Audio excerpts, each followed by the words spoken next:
Jesus Cristo, para sempre seja louvado. rogai por nós, Santa Mãe de Deus, Para que sejamos dignos das promessas de Cristo. amém. Irmãos e irmãs, estamos celebrando a vida que está no meio de nós, Jesus. É aquele Jesus de Nazaré, que agora está todo glorificado no Pai. Mas hoje, o primeiro dia do Tríduo, penso que vale a pena a gente fazer uma pergunta para nós. De repente um dos filhos, um dos netos, ou você mesmo pode estar perguntando: Padre, o que significa esse primeiro dia do Tríduo? O que é esta quinta-feira? O que significa ela? Então vale a pena a gente fazer aqui uma brevíssima contemplação, lembrando de uma escravidão que começou lá.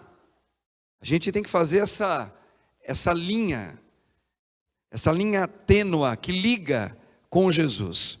Então, para falar desse dia, a gente tem que lembrar, não tem como não lembrar. Você tem que lembrar da escravidão do povo lá no Egito, o povo de Israel. Essa escravidão que depois, com Moisés à frente desse povo, atravessou o mar e chegou do outro lado, numa terra que Deus prometera. Muito bem. Então Jesus, ele vindo no nosso meio, ele é o filho legítimo do Pai, ele vai agora conduzir uma interpretação que os judeus não compreenderam bem. Então ele mesmo vem. E como é que ele vem? Ele vem escravo. Atenção, ele vem escravo. Se vocês depois tiverem a curiosidade de saber por que ele vem escravo, um Deus que se escravizou por mim e por você. Em Filipenses capítulo 2, São Paulo está dizendo que Deus, ele sendo Deus, ao vir no nosso meio e se encarnar, isso já começa a ser uma escravidão. Dentro de algumas linguagens teológicas, rebaixamento de Deus. Um Deus que se rebaixa. Um Deus que se humilha. Falamos muito isso ontem na homilia da quarta-feira, que nós nascemos humilhados por causa do pecado. E Jesus não tem pecado nenhum. Mas ele sendo o verbo eterno, a segunda pessoa da Trindade, ao se encarnar, ele se humilhou. Então ali entra a escravidão. Faça uma analogia. A escravidão do povo de Israel, preso, escravo. Eles estão amarrados. Eles estão sobre uma norma dos egípcios. Então, o verbo eterno do Pai, segunda pessoa da Trindade, ao se encarnar, ao se fazer igual a nós, ele se escraviza na humilhação de um Deus tão grande, que a gente nunca vai compreender isso. Como é que pode o Criador, ele se faz igual a nós? Isso é um rebaixamento, irmãos. A nossa cabeça, ela tem dificuldade de entender isso, porque não é uma historinha de conto de fadas. É o próprio um Deus, a segunda pessoa, houve um rebaixamento dela por um amor a mim e a você. Ele se faz homem como a gente, claro, menos o pecado. Então ali ele se escraviza. Por que Deus se escraviza? Porque ele vem com toda uma psicologia igualzinha à nossa, igual. Sente medo, sente frio, sente fome, sente sede, tem medo, chora. Essa é a psicologia. Jesus veio assim, veja, o verbo, ao se tomar essa veste nossa humana, ele se escraviza porque ele sente tudo aquilo que nós sentimos. Repito, só não o pecado. Então ali ele se escraviza. E ele começa a fazer um caminho de maior sofrimento. Filipenses 2, Paulo ainda diz: além dele se rebaixar, ele se rebaixou mais ainda ao se fazer homem, Como assim? Depois que ele se faz carne no ventre de Nossa Senhora, ele ainda vive uma obediência ao Pai, a ponto de se aniquilar mais ainda agora como homem. Veja, eu não vim fazer a minha vontade. Ele está falando como homem, como a pessoa homem Jesus. E olha como ele diz: eu vim fazer a vontade do Pai. Então Jesus, ele precisou aprender a pegar a psicologia dele humana, que eu acabei de falar, igual a nós, e ele precisou a se adequar a ter uma forma nova, segundo a vontade do Pai. Então, além de ele se escravizar, se fazendo igual a nós, ele também precisou se aniquilar como homem, para entender qual é a vontade do Pai. E por que ele se escravizou tanto assim? Porque igual a nós, ele sentiu dor. Olha, Jesus viveu uma escravidão porque nem os discípulos dele entenderam ele no primeiro momento, só depois quando ele ressuscita. Atos dos Apóstolos vai mostrar que Jesus aparece aos discípulos, agora ressuscitado, e ele começa a falar: lembra do que eu vos disse? Então está aqui a comprovação. Então Jesus começa a soprar sobre eles, porque eles também não entendiam. Olha a ignorância de Pedro, olha a ignorância de Tomé e de tantos outros que caminhavam com Jesus. Jesus sofreu, porque eles não entendiam a graça, que é o Espírito de Deus através dele, de Jesus. Jesus também sofreu porque ele clamou ao Pai: Pai, se possível, afasta de mim esse cálice. E o Pai fez um silêncio. Então essa escravidão do Egito, que o povo viveu, Jesus viveu também. Ele passou, e ele fez isso pensado, para dizer: como o povo da antiga aliança foi escravo, sofreu, se humilhou, ele também passa pelo mesmo caminho. Só que tem uma diferença. Aquela passagem que Moisés em Deus foi abrindo e o povo foi passando o mar, por dentro do mar, Jesus, ele morre. Ao morrer, ele abre esse mar da morte, destruindo a morte, para que eu e você possamos passar e chegar. Veja, o padre disse lá no Antigo Testamento, chegar do outro lado, lá onde o Pai prometeu: tiro vocês da escravidão e vou dar uma terra onde vocês serão livres, na terra de vocês, onde emana mel, leite, mel, tudo que a terra que vocês precisarem, a terra vai dar. É uma analogia para dizer: Jesus abre o caminho que antes nós não tínhamos como entrar, a morte.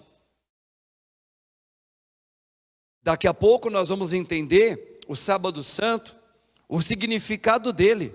Jesus vai buscar todas as almas falecidas, todas, porque não podia passar pelo mar da morte, estava fechado. A passagem para a vida estava fechada. Veja, esse dia da quinta-feira, o primeiro dia do tríduo, significa isso: da escravidão, passa pelo mar, e aqui é tudo uma maneira figurada para falar de Cristo. Jesus se escraviza, se fazendo homem, sofre como nós. Ele sofre de tal maneira, se esvaziando todo, e deu até o fim é até onde ele não podia mais. Ele chegou ao ponto da cruz, morrendo. Com a morte ele entrega o Espírito ao Pai. Naquela hora, o corpo de Jesus, veja, o corpo de Jesus, ele é tirado. Deus não volta mais para cá. O corpo dele é tirado da cruz e é colocado no local para ser, como a gente vela e enterra. A alma dele, naquela sexta-feira, ela vai para a morte, é engolido, chamado Sheol, para os antigos, mansão dos mortos, o lugar onde ninguém podia passar, ele passa. Então Paulo vai dizer que ele é a primícia, é aquele que de uma porção é a primeira tirada. Jesus foi o primeiro a passar. Ele experimentou a morte, ele foi engolido pela morte. Mas ele atravessa essa morte. E quando ele atravessa, o Pai derrama a plenitude do Espírito Santo no Filho. Então Jesus abriu o caminho. Abrindo, no sábado santo ele vai chamar todos aqueles que não podiam entrar, as almas falecidas. Quem tem a liturgia das horas, quando vocês forem ler no sábado santo, vocês vão ver, tem um autor desconhecido que ele diz que Jesus vai ao encontro do primeiro Adão e todos aqueles que estavam cativos na morte, que não podia passar, e diz: saiamos daqui. E aí Adão e aqueles que estavam lá gritavam: glórias a ti, Senhor, porque Jesus se apresenta: sou eu mesmo, eu sou a promessa do Pai, aquela promessa que um dia teria uma resposta para vocês que sofrem, e agora vocês que não conseguem entrar para a vida, eu sou a vida, eu sou a ressurreição, vinde, saiamos daqui. E aí aquelas almas são levadas por Jesus. Então, esse dia é um dia que Jesus anuncia a escravidão e a sua morte. É a última Eucaristia que Jesus faz, antes de ressuscitar, a última. Ele reúne os seus 12, por isso que nós vamos ter daqui a pouco o gesto do lava-pés.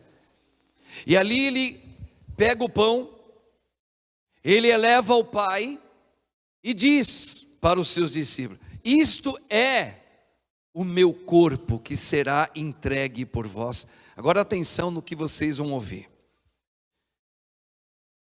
E ele rasga o pão. Esse rasgar o pão significa que ele foi inteiramente rasgado no dia seguinte. Ou seja, Jesus, ele liturgicamente anuncia a morte dele ali para os discípulos. Eu vou abrir o mar para vocês. Eu vou abrir o caminho que ninguém podia entrar. Eu vou ser o primeiro, eu vou passar. Então, quando ele parte o pão, ele diz: tomai e comei, isto é o meu corpo que será dado por vós. Então ele rasga para dizer: é por aqui o caminho, é por aqui o caminho. Depois ele pega o cálice com vinho, ele vai dizer: isto é o meu sangue que será derramado por vós e por todos, para a remissão dos pecados. Para quê? Para zerar, para anular, para retirar, para ninguém mais será proibido de passar do outro lado. Olha isso. Fazei isto em memória de mim. Veja, ele está pedindo para os discípulos: faça isso. Ali Jesus já morre, liturgicamente. Hoje nós começamos cantando o Glória, e depois do lava-pés, a antiga liturgia, não a nossa hoje, mas a antiga liturgia, nem mais cantava com instrumentos. Por quê? Porque ali o Senhor se prepara para entregar até o fim, por mim e por você. Então ali se cantava baixinho, porque Jesus, ele já está dando o adeus dele definitivo para esse mundo, e mostrando o caminho para nós. Então, irmãos, esse dia que o Senhor fez para nós, esse primeiro dia do tríduo, ele se confirma amanhã, que é o primeiro dia ainda, às 3h da tarde, às 15 horas. Ali não é mais litúrgico, ali ele cumpriu.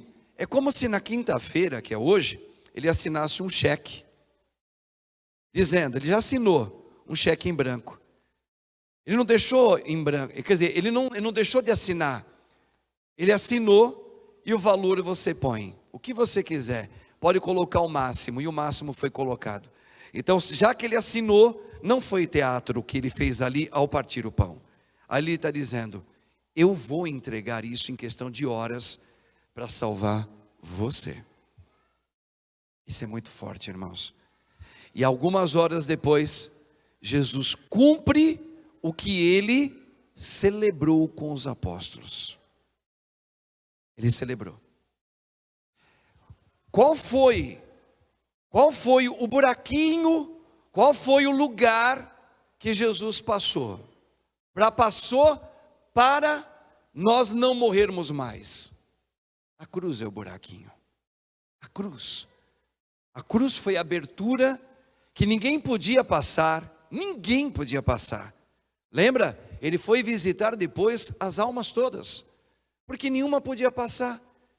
Então qual foi o espaçozinho que só ele fez? A cruz.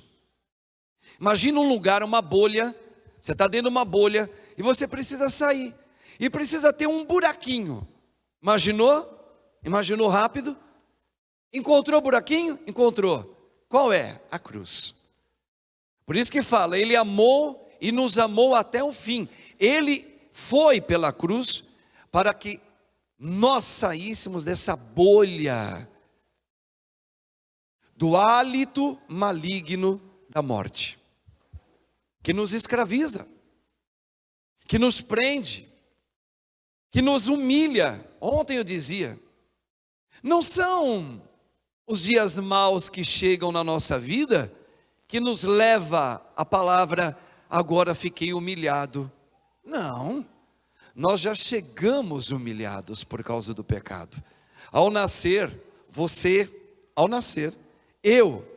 no dia que eu nasci, eu já vim humilhado por causa do pecado. Já vim humilhado. Os açoites que vêm na minha vida, as perdas, as doenças, as perseguições, não é aquilo que vai me fazer ficar humilhado, eu já estou. As humilhações que eu já trago em mim, elas já estão em mim.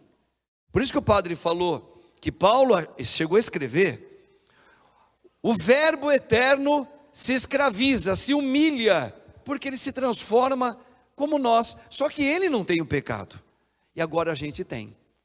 Então nós já somos humilhados por causa do primeiro pecado de Adão. Nós viemos com todos os nossos sentimentos e afetos, todos desarrumados, irmãos. Isso é humilhação, essa é a pior humilhação. Sabe por que ela é a pior humilhação? Eu vou tentar explicar para vocês com a nossa palavra aqui, de irmãos brasileiros na língua portuguesa. Por que é a maior humilhação? Do jeito que a gente nasceu. Porque nós procedemos em tudo, na vida afetiva, naquilo que tem a ver com meus afetos, com os meus apaixonamentos, com o meu gosto de querer ou não, com as minhas atitudes de decisões, em tudo, ao criar alguém, ao ser responsável de estar à frente de uma casa, de uma empresa. Veja, tudo isso eu já vim desarrumado e eu tomo sempre atitude. Sou eu que decido o meu coração, com quem eu quero me casar, eu decido como é que vai ser a minha família. Você também decide assim. Veja, o padre está fazendo um retrato, um álbum nosso, ele é real. Nós decidimos como é que vai ser a criação dos filhos que Deus, eu penso assim, os filhos que Deus me confiou, eu decido como é que eu vou criar minha filha, o meu filho, junto com a minha esposa. Então, veja, nós já trazemos essa desarrumação, que ela é própria nossa. Eu sei, eu me apaixono, eu decido se eu quero casar agora ou não, entende? Isso é um quadro nosso, é um retrato meu, como um ser humano, que já chegou, e a humilhação está aí. Por que humilhação? O que é as minhas decisões perante a graça de Deus, que é o Espírito Santo? O que é? Tenta colocar numa balança, tenta entender assim, de uma maneira plástica, Deus, com o Espírito dele, veja, Ele é o Criador de você e de tudo, tudo. Ele é a vida, Ele é a ressurreição, Ele é. E aí você vem carregando as tuas decisões do teu jeito. Aí você tenta comparar com o Deus e você. Isso é humilhante. Você ficou desmanchado da graça. A gente chega nu da graça de Deus. Por isso que em todo o Novo Testamento, todo, Paulo, João, Tiago, que mais? Todos, João, Tiago, todos os que, a Pedro, que retratam Jesus, eles vão falar sobre, é preciso receber uma veste, se revestir, revestir-vos do Espírito Santo, para não caíres nos dias maus. Por que revestir? Revestir não lembra de vestir-se. Se Deus está falando, eu vim vestir você, foi para isso que eu vim, te vestir. Por quê? Porque nós estamos nus de quem? Da verdade. Então a gente vive uma mentira. Quando eu decido, quando eu falo, olha, eu estou apaixonado, eu me apaixonei, e, porque eu sinto, é com essa pessoa com quem eu quero formar uma família, assim. Aparentemente isso é muito bonito, gente. Mas isso, perante a verdade, é uma mentira. Que a gente está vendo que acontece na maioria dos acontecimentos de hoje. Quantas pessoas descobriram? Me casei e descobri que nem tinha vocação para casar. Me casei com esta mulher e descobri que não era esta mulher que eu na verdade me atraio como um homem mais maduro que sou hoje. Hoje eu vi a besteira que eu fiz de me aventurar com uma pessoa que ela é completamente fora da minha realidade. Quantos? A gente perde as contas, está no quintal da nossa vida. Quantas vezes você se deparou em circunstâncias e fala, meu Deus do céu, se eu soubesse disso, eu nunca iria para lá. Eu não teria me mudado para aquela cidade.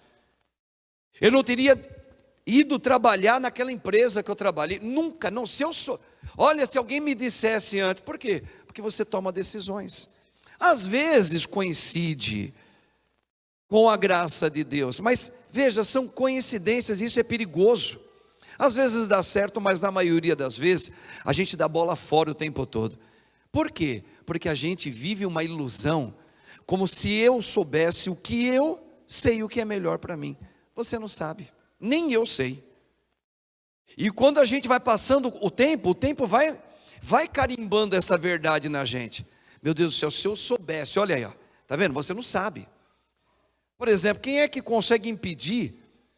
Vamos colocar uma pessoa que se ama muito, ela fica doente, ela está muito doente, ela está internada, e os rins dela já estão parando, os órgãos dela estão parando, e você, cheio de você tenta de tudo.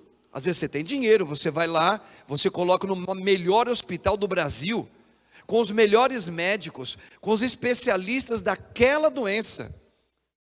Você pode até prolongar um pouquinho só com o dinheiro que você tem, mas se aquela doença chegou, a pessoa vai falecer e você não conseguiu.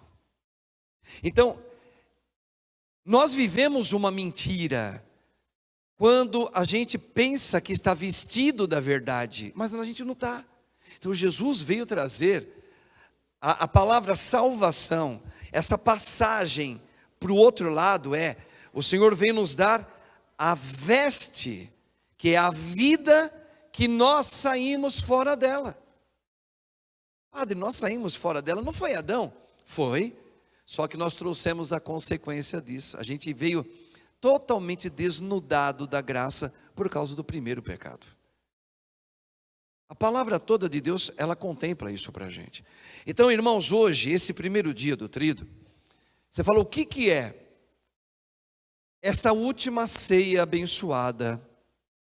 Que ele está ainda em vida humana, como homem, Um homem apenas, não ressuscitado. É a última ceia dele que ele faz, a última.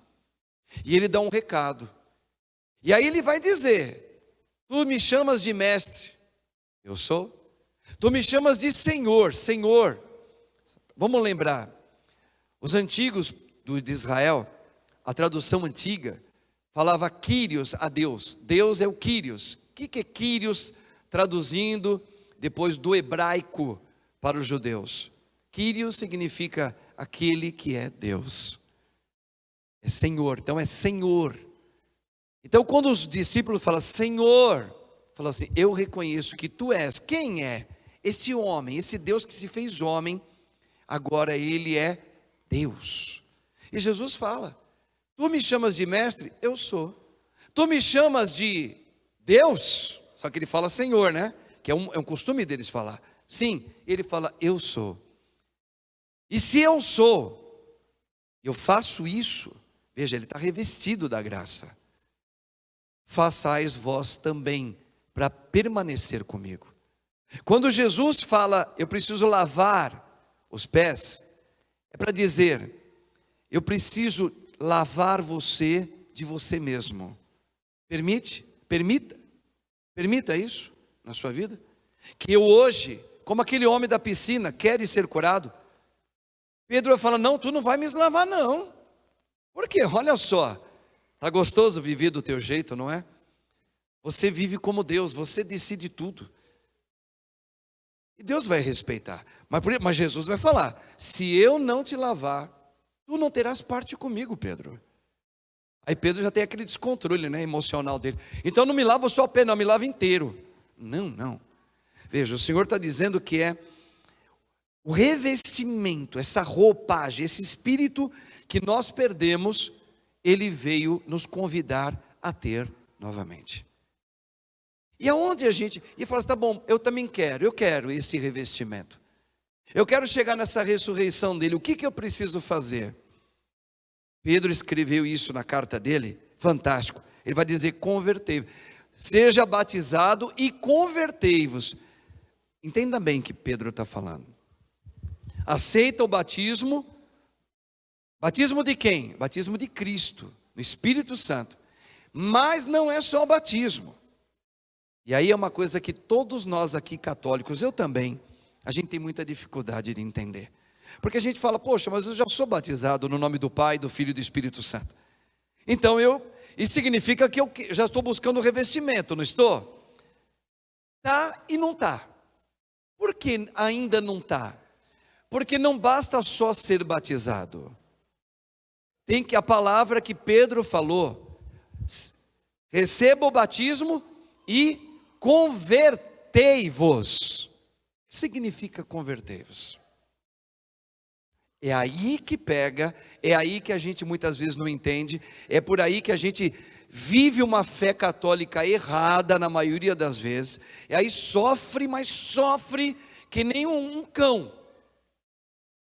A palavra convertei-vos significa esvaziamento de você, decisão disso. Eu quero mudar de vida, e eu vou fazer por onde essa graça de Deus me encha. Como? Tirando de mim o que eu sempre quis em mim. Tirando de mim, do jeito que eu nasci, aquilo que sempre esteve em mim. A vida é minha, eu sei o que é melhor para mim. Então, tirar isso é converter. Então, converter significa aceitar a dor que você está sentindo. Aceitar, ok? Aquilo que vem contra você. Eu não queria que morresse essa pessoa na minha família, pois é. Mas agora você vai experimentar. E vai ser contra a sua vontade. Então isso é conversão, aceita tudo o que te acontecer. Não busque mais o seu prazer. Lembra que o padre deu exemplo? Agora eu comecei a olhar para aquela moça, E ela olha para mim, eu olho para ela, me dá aquele tremor aqui, daquele calafrio. Aí eu quero ver todo dia ela, eu vou no domingo de novo para ver, vou de novo porque eu quero paquerar ela, porque vai ter aquele olhar dela assim que me faz tremer. Tá, isso é muito bonito, isso é muito romântico, isso é muito legal, isso é muito velho, porque isso acontece com a maioria das pessoas. Agora, converter significa isso. Espera aí, eu estou sentindo aquilo por aquela moça, aí você tem que fazer uma análise. Será que é esse momento e é isso mesmo que Deus sabe o que eu preciso hoje? Você teria coragem de contrariar os teus sentimentos de uma coisa para você tão bonita, uma coisa tão saudável, do que às vezes você é solteiro, e você já viu que aquela pessoa também não é tão saudável? É saudável. Então, olha a tentação, então qual é o problema? Mas Deus está falando, converter, quando Pedro fala, convertei-vos, pega tudo que brota dentro de você, dentro. Não faça mais por você, entre em oração. Agora comece, no teu batismo, a pedir, Senhor, eu estou sentindo isso por aquela pessoa, e o Senhor sabe tudo. Mas tu sabes o que é melhor para mim hoje, nesse tempo. Eu estou com 20 e poucos anos de idade, eu estou procurando um emprego, tal, não sei o que, aquela moça me paquera. Aí, de tanto você se voltar assim para Deus, Deus pode, talvez, confirmar, eu tenho essa pessoa para você mesmo. Ou Deus vai falar, apesar de você sentir tudo que você sente, e ela também, eu tenho algo diferente para você, que não é nem nesta igreja. Pronto.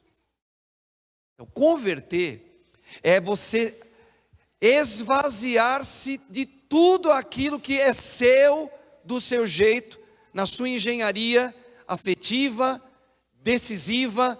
Eu sempre decidi assim, eu sempre eduquei meu filho assim. Quando eu pensava em ter um filho, eu já imaginei como é que o meu filho, aonde eu queria levar ele, aonde eu ia investir nele. Tudo isso é muito bonito.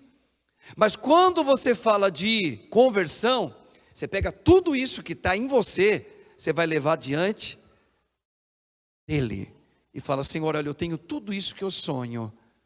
Essa é a tua vontade para mim, como pai, para o filho que o Senhor me confiou?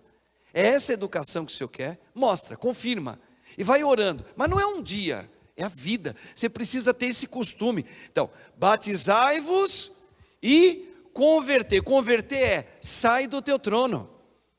Isso custa. Por isso que é um engano a gente falar, vai, batiza a criança, batiza logo para ela ter a vida de Cristo. Ai que bonito. Aí os pais vão lá, batizam as criancinhas. Isso é lindo. Mas veja, se o pai e a mãe não tiver uma vida de esvaziamento entre eles, e não ensinar o filho a se esvaziar, é só um batismo, que tem o Espírito de Deus ali, mas pode não levar à ressurreição, poderá não levar para a vida do outro lado. Quantos católicos morreram e talvez não estão diante de Deus? Talvez parentes nossos, irmãos, a gente não sabe, por isso que a gente reza pelas almas. Porque talvez viveu aqui pensando porque tinha o batismo, já tinha garantia da vida eterna. Não, não é garantia. O que nos garante diante da vida eterna é ter o batismo de Cristo Jesus e um esvaziamento meu, para que o revestimento de Cristo me conduza em tudo. Na minha afetividade como homem, na minha sexualidade. Se cada homem aqui, que já foi mocinho, que já foi rapaz, você se deixar conduzir pelas suas vontades genitais, pronto, você já sabe onde vai dar. E pega isso, cheio de vontade, cheio de fogo, e a mulher também. Imagina isso, porque isso é uma coisa que pega todos nós, ou já pegou mais numa época. Pega isso e fala, Senhor, apesar de eu estar sentindo tudo isso, eu nem durmo direito, eu só penso nisso. Toda hora eu vi essa coisa estar na minha cabeça. Senhor, eu tenho vontade de me jogar e logo nessas coisas aí. Veja, então, essa é a palavra convertei-vos, põe na vida, põe no revestimento do Espírito. Pega o teu batismo, vai batizado, vai diante dele e treina. Senhor, eu estou morrendo de vontade, mas eu vou fechar meus olhos para aquele lado de lá. A vida do padre é assim. Os padres, os bispos, que querem, que tem juízo na cabeça, não estou nem falando de santo ainda não, mas está indo para a santidade. O que ele faz? Se ele é um homem que tem uma atração, é claro que ele vai ver um monte de mulher, e vai ter mulher que não precisa nem piscar, só o jeito dela olhar, o padre já está vendo, ela, ainda mais quem já teve uma experiência antiga, essa é presa fácil. Eu, como um homem, na minha natureza, do meu jeito, sem o revestimento de Cristo, eu sei como pegar aquela mulher. Olha a tentação. E não estou nem aí se ela é casada, se ela é solteira, se ela é viúva, ou o que ela é. Bom, tem que ser mulher, beleza. Então veja, pega isso, que é uma tentação do inferno mesmo. Tá na sua natureza te falando assim, vai. Mas olha que bonita, olha que bonita, uma vezinha só, pelo menos dá um toquinho na mão, dá uma olhadinha de quina, dá aquela sorriso. E aí? Jesus, tu conheces a minha vida, tu sabes o que eu estou sentindo, né? Help me, socorre-me, Senhor. Veja, isso é um ato de grandeza, isso é um ato de masculinidade de quem quer seguir Jesus. Agora, qual é o problema? Contribuir com um sorrisinho? Qual é o problema de vez em quando dar aquela passadinha na mão da outra, aquela apertada assim, querendo dizer, ai se eu te pego, lembra aquela música, ai se eu te pego, ai se eu te pego, lembra disso? Então, irmãos, o que Cristo está fazendo hoje é dizer para mim e para você, não basta ser só batizado, precisa se converter.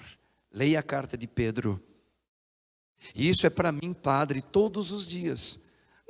Não é no âmbito só de mulher, não, é um âmbito de ser famoso, de fazer muito sucesso, de ter dinheiro, de querer ser mais do que os outros padres, de querer lotar mais a minha igreja do que os outros.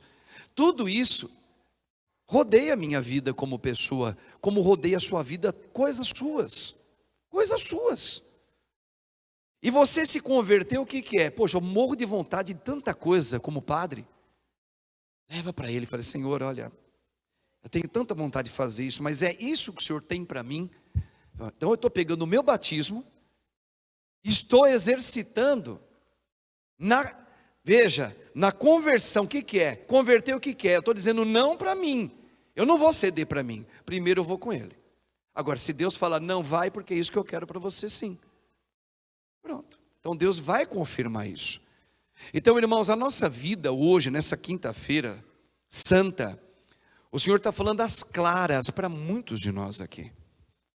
Ele está nos ensinando a sair da escravidão de mim, porque isso é uma humilhação.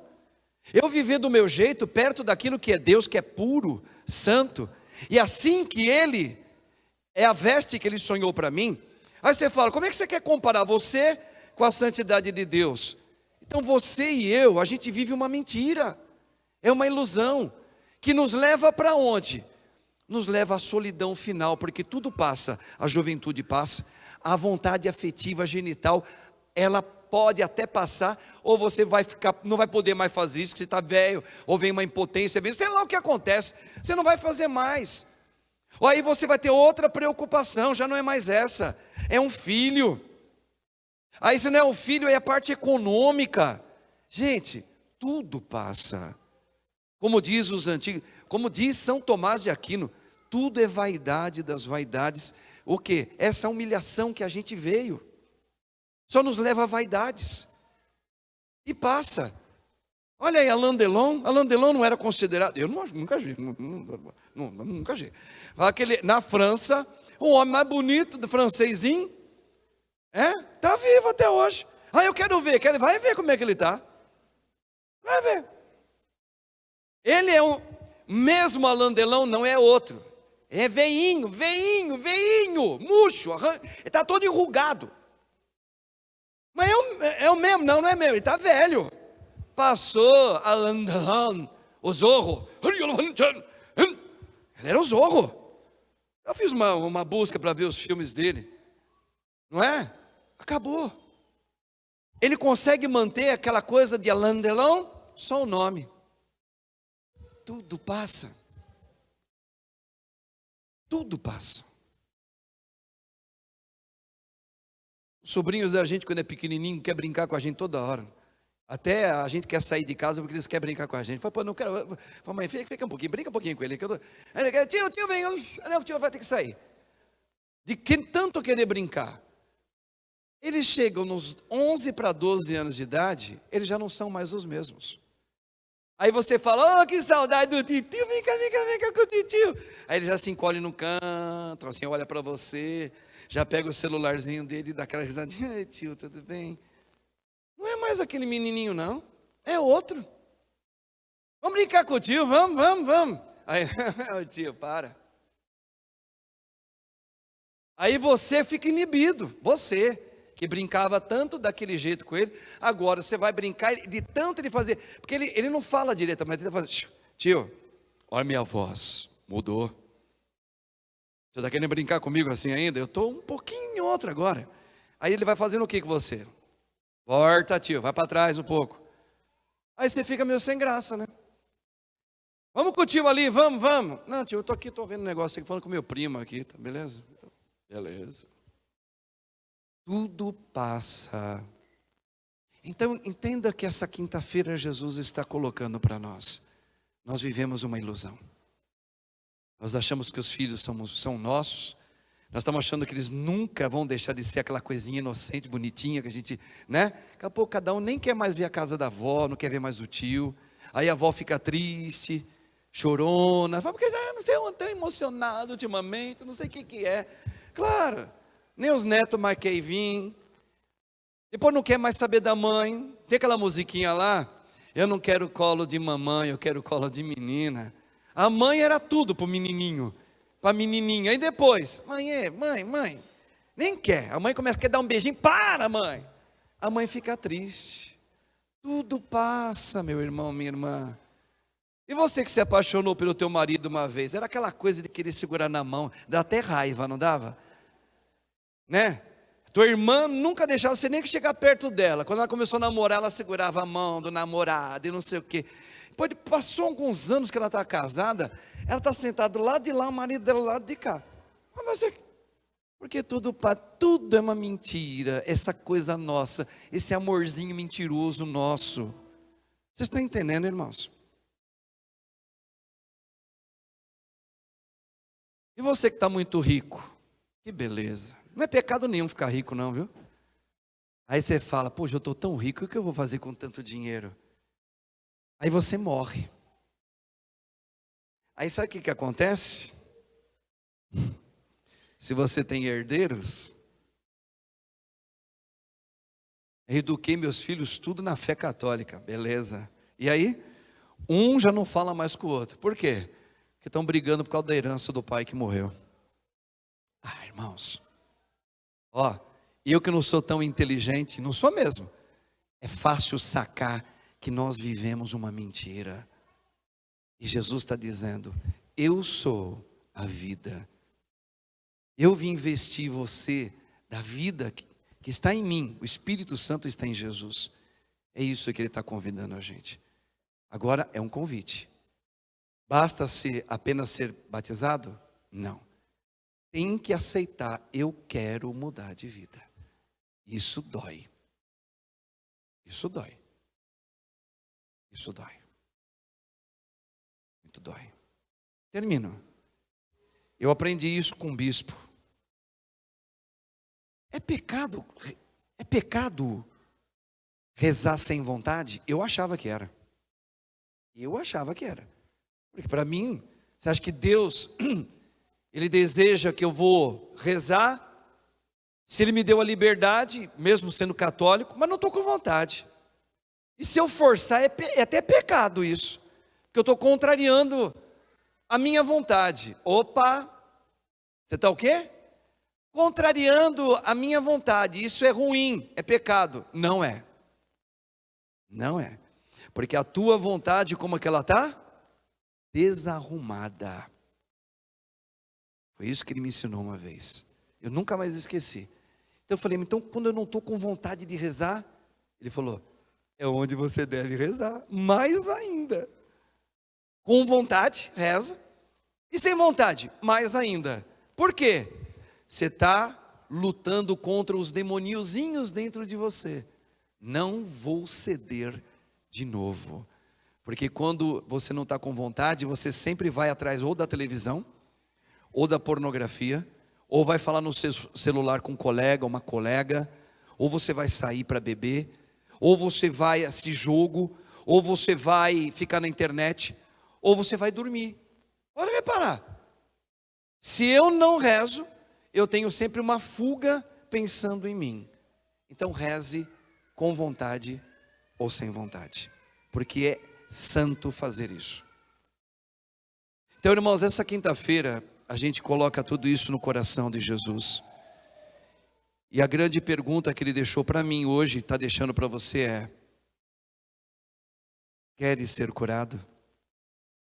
Isso exige, isso não é uma respostinha à toa não. E sabe aonde ele espera que você realmente dê a resposta? Não é amanhã beijando a cruz, você vai trazer o crucifixo na paixão. Veja, se você aceita a cruz da tua vida, ali é um gesto litúrgico.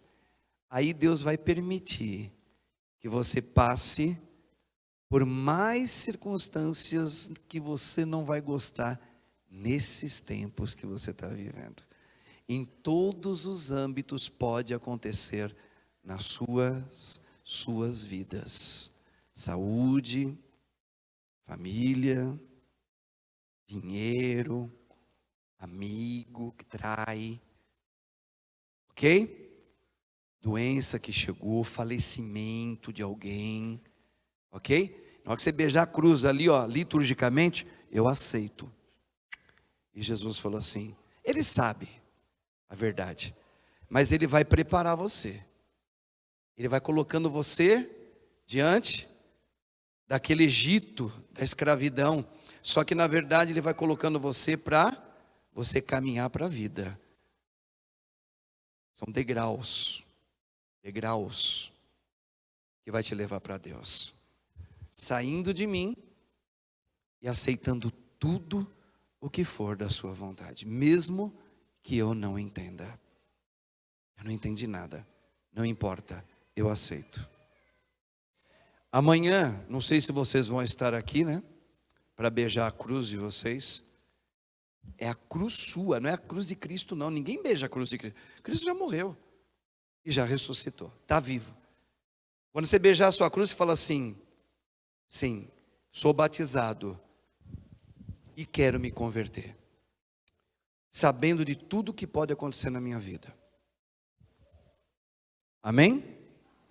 Vamos ver, irmãos, agora o Senhor vai nos colocar na vida com Ele agora, porque Ele nos ama. Por isso vamos professar a nossa fé, rezando o creio em Deus Pai. Está aqui o número do folheto? Ah, não tem creio hoje? Então, aqui que é, vamos lá. Ah, eu lavo a pés, desculpa gente, pode sentar de novo. Só um adendo. O mandamento de Cristo, não dos judeus, de Cristo é este: amai-vos como eu. Isso. Onde ele falou isso? Não nesse evangelho, mas no outro, quando ele lava os pés e ele vai falar: viu? Amai-vos como eu vos amei. Esse é um novo mandamento que vos dou. Tá bom, gente? Então, que nesse gesto simbólico que o padre vai fazer, que você também possa, na sua conversão diária, lembrar daquele que você não gosta.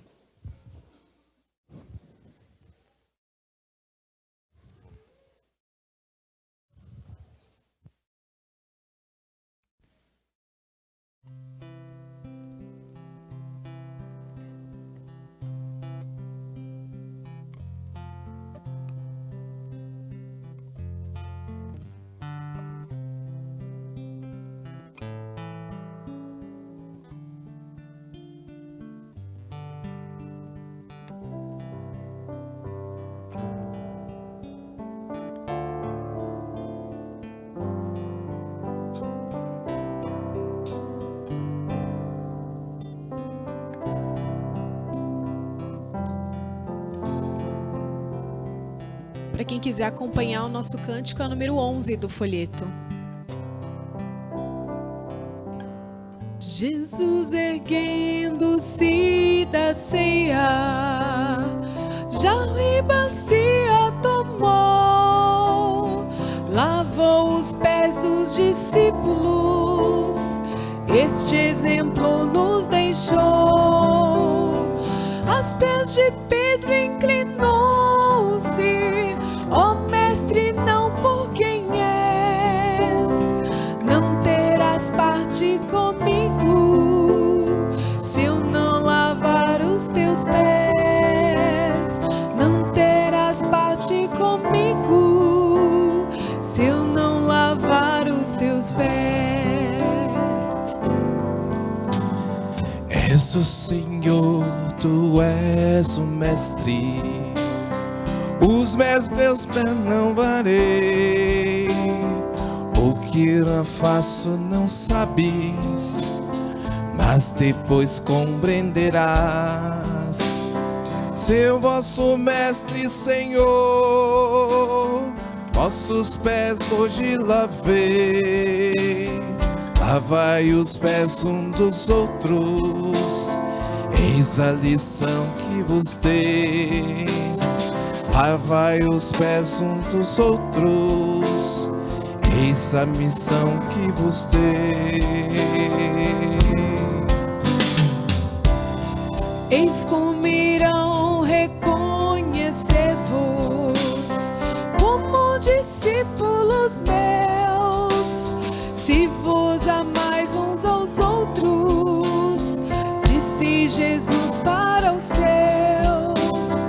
Dou-vos novo mandamento, deixo ao partir nova lei, que vos ameis uns aos outros, assim como eu vos amei, que vos ameis uns aos outros, assim como eu vos amei.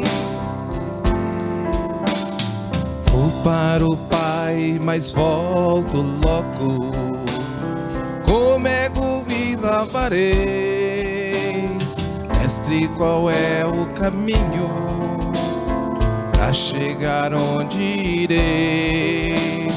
Sou o caminho, a verdade, a vida plena vos dei, permanecendo em mim sempre, amando como eu amei, permanecendo em mim sempre, amando eu como eu amei.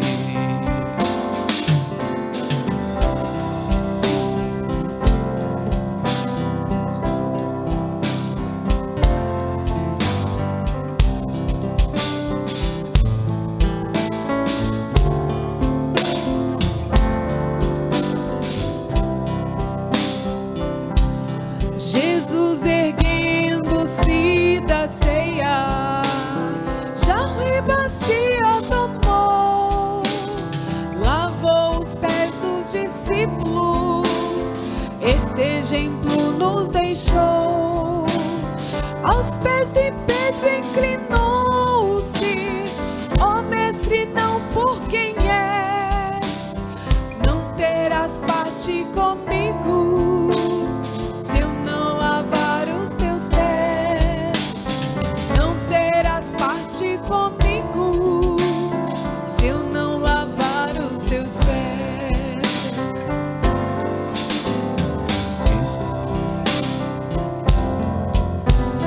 És o Senhor, tu és o mestre, os meus pés não lavarás.